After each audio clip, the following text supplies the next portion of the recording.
FORA.tv. The world is thinking. Hey, so it's Michael Crowley here of The New Republic, senior editor, with my colleague John Judis, and we're doing this for FORA.tv, and it's a response to the big night at the Republican convention with Sarah Palin's stemwinder of a speech. John, why don't you tell me what you thought of Palin?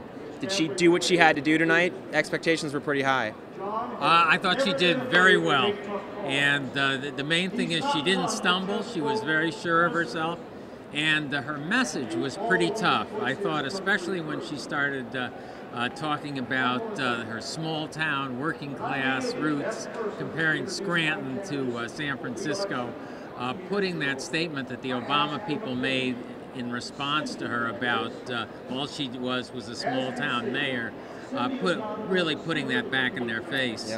Yeah. And there's a kind of voter that's going to attract. Yeah. Well, you know, it's interesting. I thought she did a really good job. And, you know, when we watch these speeches now, we have our computers on and email flowing in. And I had a bunch of my friends who were sort of middle-of-the-road Democrats. I think almost none of them would actually vote for McCain. But unanimously, they were saying to me, she's incredible. This is terrifying. They're going to win. You know, a couple of my friends are sort of in full panic now. You know, I think the question is whether she went too negative. We talked about this in the middle of the speech. You know, was it a little too harsh in places?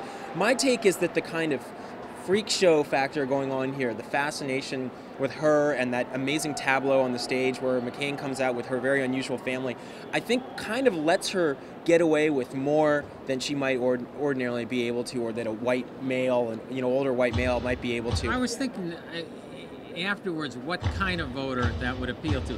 I mean, your friends say, well, she was frightening, but they're not going to vote for her. That's right. But who would actually be moved by this? Well, you're right. And the kind of voter I was thinking about was what we call the Perot voter, especially the 1996 Perot voter. Very anti-government, very skeptical of Washington, willing to put aside doubts about whether her experience was sufficient.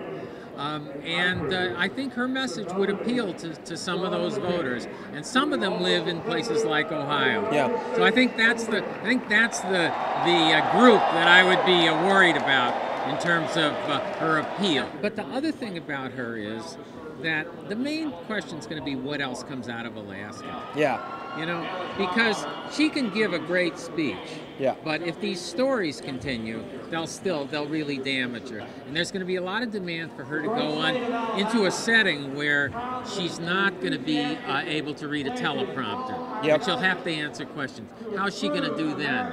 Yeah. Is she going to be able to talk about this place in Saudi Arabia that seemed to be left out of the Yes, we the noticed. speech? We noticed after she mentioned the Caucasus, which she pronounced correctly.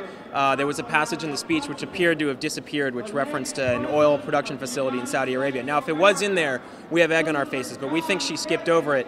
I did notice, by the way, that in the prepared text of the speech, the word nuclear was spelled out phonetically, presumably to ensure that she didn't pronounce it nuclear the way the president does and subject her to ridicule. So they are definitely concerned about that, and I think I actually would predict that you're not going to see her in many unscripted settings at all. I think they're going to, my guess is they will probably keep a pretty close leash on her, and a big test will be when she debates Joe Biden next month, I think, and she's going to have to fend for herself. Anyway, why don't we wrap this up? I think we're over time. John, it's an honor to be in the press box with you tonight, and look forward to seeing you. Ditto here. All right. Cheers. Bye.